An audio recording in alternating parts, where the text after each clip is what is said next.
Hi hello ಎಲ್ಲರಿಗೂ ನಮಸ್ಕಾರ. ಕನ್ನಡ ಕಿಚನ್ಗೆ ಸ್ವಾಗತ. ಇವತ್ತಿನ ವಿಡಿಯೋದಲ್ಲಿ ತುಂಬಾ ರುಚಿಯಾಗಿರುವಂಥ ಹಾಗೆ ತುಂಬಾ ಆರೋಗ್ಯಕರವಾಗಿರುವಂಥ ಶೇಂಗಾ ಉಂಡೆನ ಸುಲಭವಾಗಿ ಹೇಗೆ ಮಾಡೋದಂತ ನೋಡೋಣ. ದೇಹದಲ್ಲಿ ಕ್ಯಾಲ್ಸಿಯಂ ಏನಾದರೂ ಕೊರತೆ ಇದ್ದರೆ ದಿನಕ್ಕೆ ಒಂದು ಈ ಶೇಂಗಾ ಉಂಡೆನ ತಿಂದರೆ ತುಂಬಾ ಆರೋಗ್ಯಕ್ಕೆ ಒಳ್ಳೆಯದು. ಹಾಗೆ ಇದನ್ನು ಬಡವರ ಬಾದಾಮಿ ಅಂತಲೂ ಕೂಡ ಕರೀತಾರೆ. ಹಾಗೆ ಈ ವಿಡಿಯೋನ ನೋಡ್ತಿರೋರು ನಮ್ಮ ಚಾನಲನ್ನು ಸಬ್ಸ್ಕ್ರೈಬ್ ಮಾಡ್ಕೊಂಡಿಲ್ಲ ಅಂತ ಹೇಳಿದರೆ ಪ್ಲೀಸ್ ನಮ್ಮ ಚಾನಲನ್ನು ಸಬ್ಸ್ಕ್ರೈಬ್ ಮಾಡ್ಕೊಳ್ಳಿ. ಹಾಗೆ ಬೆಲ್ ಐಕಾನ್ನ ಕ್ಲಿಕ್ ಮಾಡಿ. ಈ ಶೇಂಗಾ ಉಂಡೆ ಮಾಡೋದಕ್ಕೆ ನಾನಿಲ್ಲಿ ಮೊದಲಿಗೆ ಈ ಕಪ್ನಲ್ಲಿ ಒಂದು ಅರ್ಧ ಕಪ್ ಆಗುವಷ್ಟು ಎಳ್ಳನ್ನು ಚೆನ್ನಾಗಿ ಹುರ್ಕೊಳ್ತೀನಿ.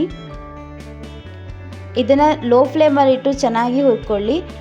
ಇದು ಚೆನ್ನಾಗಿ ಹುರಿತಾ ಇದ್ದಂಗೆ ಕಲರ್ ಕೂಡ ಚೇಂಜ್ ಆಗುತ್ತೆ. ಸ್ವಲ್ಪ ಗೋಲ್ಡನ್ ಬ್ರೌನ್ ಕಲರ್ಗೆ ಇದು ಬರುತ್ತೆ. ಅಲ್ಲಿ ತನಕ ಇದನ್ನ ಚೆನ್ನಾಗಿ ಹುರ್ಕೊಳ್ಬೇಕಾಗತ್ತೆ. ಈ ಶೇಂಗಾ ಉಂಡೆ ಜೊತೆಗೆ ಎಳ್ಳನ್ನು ಪುಡಿ ಮಾಡಿ ಹಾಕೋದ್ರಿಂದ ಶೇಂಗಾ ಉಂಡೆ ತುಂಬಾ ರುಚಿಯಾಗಿರುತ್ತೆ.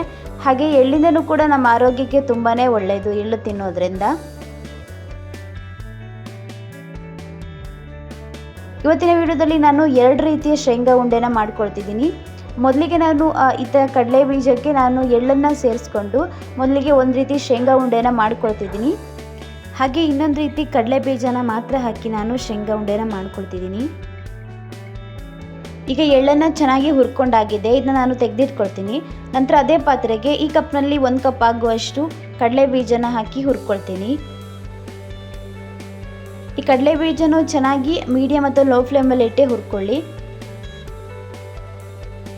ಇದ್ರ ಸಿಪ್ಪೆ ಎಲ್ಲ ಸ್ವಲ್ಪ ಕಲರ್ ಚೇಂಜ್ ಆಗಬೇಕು. ಸ್ವಲ್ಪ ಕಪ್ಪಾಗ್ತಾ ಬಂದರೆ ಸಾಕಾಗತ್ತೆ.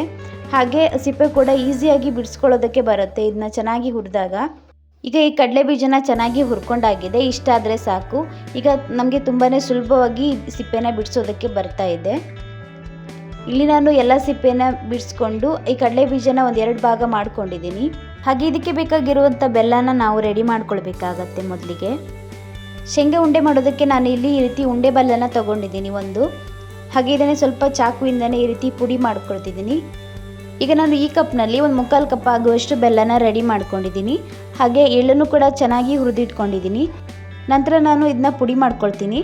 ಒಂದು ಮಿಕ್ಸಿ ಜಾರ್ಗೆ ಹುರಿದಿಟ್ಕೊಂಡಿರುವಂಥ ಕಡಲೆ ಬೀಜ ಹಾಗೆ ಇದನ್ನು ಸಿಪ್ಪೆನ ನಾನು ಕ್ಲೀನಾಗಿ ತೆಗೆದಿಟ್ಕೊಂಡಿದ್ದೀನಿ. ಹಾಗೆ ಹುರಿದಿಟ್ಕೊಂಡಿರುವಂಥ ಎಳ್ಳನ್ನು ಕೂಡ ಹಾಕಿ ಚೆನ್ನಾಗಿ ಈ ರೀತಿ ಪುಡಿ ಮಾಡ್ಕೊಳ್ತೀನಿ. ಸ್ವಲ್ಪ ನೈಸಾಗಿ ಇದನ್ನು ಪುಡಿ ಮಾಡ್ಕೊಳ್ಳಿ. ತುಂಬ ನೈಸಾಗಿ ಬೇಡ, ಸ್ವಲ್ಪ ತರಿಯಾಗಿ ಇದ್ದರೆ ಸಾಕಾಗತ್ತೆ. ಹಾಗೆ ಇದಕ್ಕೆ ಬೇಕಾಗಿರುವಂಥ ಬೆಲ್ಲನ ನಾನಿಲ್ಲಿ ಕರಗಿಸ್ಕೊಳ್ತೀನಿ.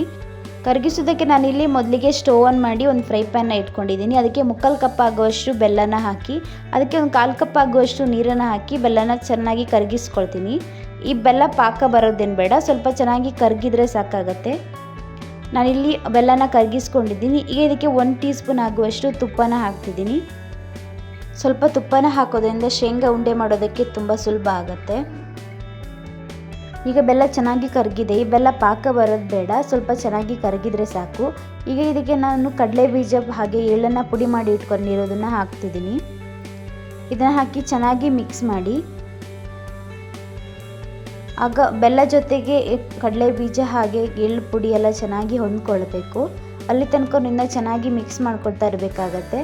ಲೋ ಫ್ಲೇಮಲ್ಲಿ ಇಟ್ಟು ಇದನ್ನ ಚೆನ್ನಾಗಿ ಮಿಕ್ಸ್ ಮಾಡಿ. ಸ್ವಲ್ಪ ಗಟ್ಟಿ ಆಗ್ತಾ ಬರುತ್ತೆ ಆಗ. ಈಗ ಇದು ಸ್ವಲ್ಪ ಗಟ್ಟಿ ಆಗ್ತಿದೆ. ಇಷ್ಟ ಆದರೆ ಸಾಕು. ಸ್ಟವ್ ಆಫ್ ಮಾಡ್ಕೊಳ್ಳಿ. ನಂತರ ಸ್ವಲ್ಪ ಬಿಸಿ ಆರಿದ ನಂತರ ಇದು ಮತ್ತೆ ಸ್ವಲ್ಪ ಗಟ್ಟಿ ಆಗುತ್ತೆ. ಪೂರ್ತಿಯಾಗಿ ತಣ್ಣಗಾಗೋದಕ್ಕೆ ಬಿಡಬೇಡಿ. ಸ್ವಲ್ಪ ಬಿಸಿಯಾಗಿರುವಾಗಲೇ ಇದನ್ನ ಉಂಡೆ ಮಾಡ್ಕೊಳ್ಳಿ. ಇದೀಗ ಸ್ವಲ್ಪ ಬಿಸಿ ಆರಿದ ನಂತರ ನಾನು ಸ್ವಲ್ಪ ನೀರನ್ನು ಕೈಗೆ ತಾಗಿಸ್ಕೊಂಡು ನಂತರ ಉಂಡೆನ ಮಾಡ್ಕೊಳ್ತಿದ್ದೀನಿ. ನಿಮಗೆ ಯಾವ ಸೈಜ್ನಲ್ಲಿ ಬೇಕಂತ ನೋಡಿಕೊಂಡು ಶೇಂಗಾ ಲಡ್ಡುನ ಮಾಡ್ಕೊಳ್ಳಿ. ನಾನಿಲ್ಲಿ ಈ ಸೈಜ್ನಲ್ಲಿ ಶೇಂಗಾ ಉಂಡೆನ ಮಾಡ್ಕೊಳ್ತಿದ್ದೀನಿ. ಹಾಗೆ ಅದು ತುಂಬ ಗಟ್ಟಿ ಅನ್ನಿಸ್ತಾ ಇದೆ, ಹಾಗೆ ಉಂಡೆ ಕಟ್ಟೋದಕ್ಕೆ ಬರ್ತಿಲ್ಲ ಅಂತ ಹೇಳಿದ್ರೆ 1 ಸ್ಪೂನ್ ಆಗುವಷ್ಟು ಮತ್ತು ತುಪ್ಪನ ಹಾಕಿ ಚೆನ್ನಾಗಿ ಒಂದ್ಸಲ ಮಿಕ್ಸ್ ಮಾಡಿ ನಂತರ ನೀರನ್ನು ಸ್ವಲ್ಪ ಕೈಗೆ ತಾಗಿಸ್ಕೊಂಡು ಇದನ್ನ ಉಂಡೆ ಮಾಡಿ. ಆಗ ತುಂಬ ಸುಲಭವಾಗಿ ಉಂಡೆ ಕಟ್ಟೋದಕ್ಕೆ ಬರುತ್ತೆ. ಹಾಗೆ ಉಂಡೆ ಸ್ವಲ್ಪನೂ ಇದು ಕಟ್ಟಾಗಲ್ಲ, ಆ ರೀತಿ ಚೆನ್ನಾಗಿ ಬರುತ್ತೆ. ನಾನಿಲ್ಲಿ ಶೇಂಗಾ ಉಂಡೆನ ರೆಡಿ ಮಾಡ್ಕೊಂಡಿದ್ದೀನಿ. ನಂತರ ಇನ್ನೊಂದು ರೀತಿಯಲ್ಲಿ ಶೇಂಗಾ ಉಂಡೆನ ಹೇಗೆ ಮಾಡೋದಂತ ನೋಡೋಣ. ಇದಕ್ಕೂ ಕೂಡ ನಾನು 1 ಕಪ್ ಆಗುವಷ್ಟು ಶೇಂಗಾನ ಚೆನ್ನಾಗಿ ಹುರ್ಕೊಳ್ತಿದ್ದೀನಿ. ಈ ಕಡಲೆ ಬೀಜನೂ ಅಷ್ಟೇ ಲೋ ಫ್ಲೇಮಲ್ಲಿಟ್ಟು ಚೆನ್ನಾಗಿ ಹುರ್ಕೊಳ್ಳಿ. ಹಾಗೆ ಸಿಪ್ಪೆ ಸ್ವಲ್ಪ ಕಲರೆಲ್ಲ ಚೇಂಜ್ ಆಗ್ತಾ ಬರುತ್ತೆ. ಹಾಗೆ ಸಿಪ್ಪೆ ಕೂಡ ಚೆನ್ನಾಗಿ ಈಸಿಯಾಗಿ ಬಿಡಿಸೋದಕ್ಕೆ ಬರುತ್ತೆ. ಅಲ್ಲಿ ತನಕ ಇದನ್ನ ಚೆನ್ನಾಗಿ ನಾವು ಫ್ರೈ ಮಾಡ್ಕೊಳ್ಬೇಕಾಗತ್ತೆ. ನಾನಿಲ್ಲಿ ಕಡಲೆ ಬೀಜನ ಲೋ ಫ್ಲೇಮಲ್ಲಿಟ್ಟೆ ಚೆನ್ನಾಗಿ ಹುರ್ಕೊಳ್ತಾ ಇದ್ದೀನಿ.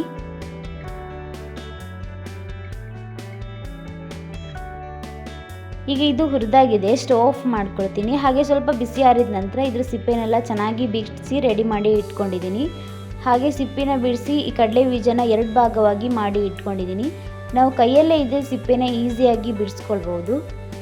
ಹಾಗೆ ಇಲ್ಲಿ ಒಂದು ಫ್ರೈ ಪ್ಯಾನ್ಗೆ 1/4 ಕಪ್ ಆಗುವಷ್ಟು ಬೆಲ್ಲನ ಹಾಕಿ, ಇದಕ್ಕೆ 1/4 ಕಪ್ ಆಗುವಷ್ಟು ನೀರನ್ನು ಹಾಕಿ ಬೆಲ್ಲನ ಚೆನ್ನಾಗಿ ಕರಗಿಸ್ಕೊಳ್ತೀನಿ.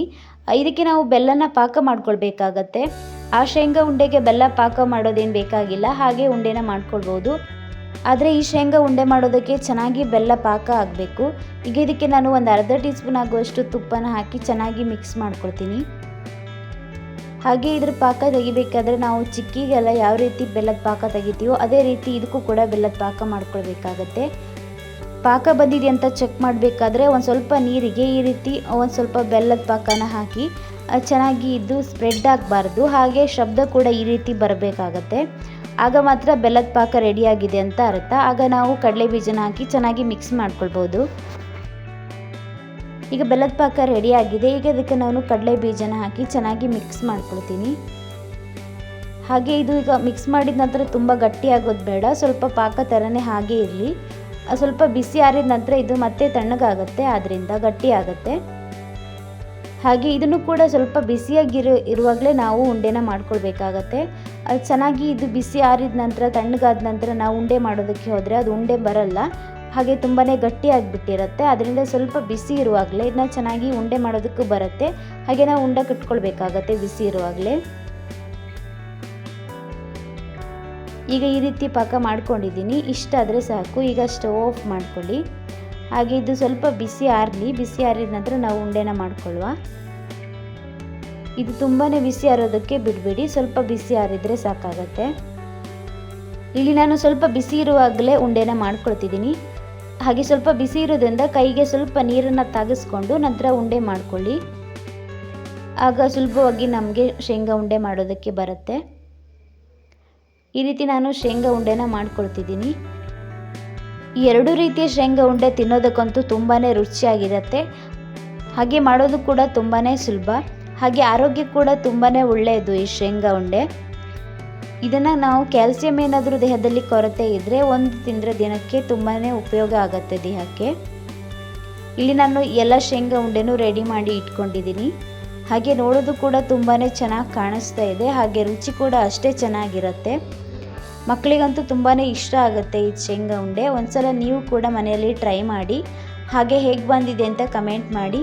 ಹಾಗೆ ನಮ್ಮ ವಿಡಿಯೋ ಇಷ್ಟ ಆಗಿದ್ರೆ ಪ್ಲೀಸ್ ಒಂದು ಲೈಕ್ ಮಾಡಿ, ಶೇರ್ ಮಾಡಿ, ಕಮೆಂಟ್ ಮಾಡಿ. ಹಾಗೆ ನಮ್ಮ ಚಾನಲನ್ನು ಸಬ್ಸ್ಕ್ರೈಬ್ ಮಾಡಿಕೊಂಡು ನಮ್ಮ ಚಾನಲ್ಗೆ ಸಪೋರ್ಟ್ ಮಾಡಿ. Thank you.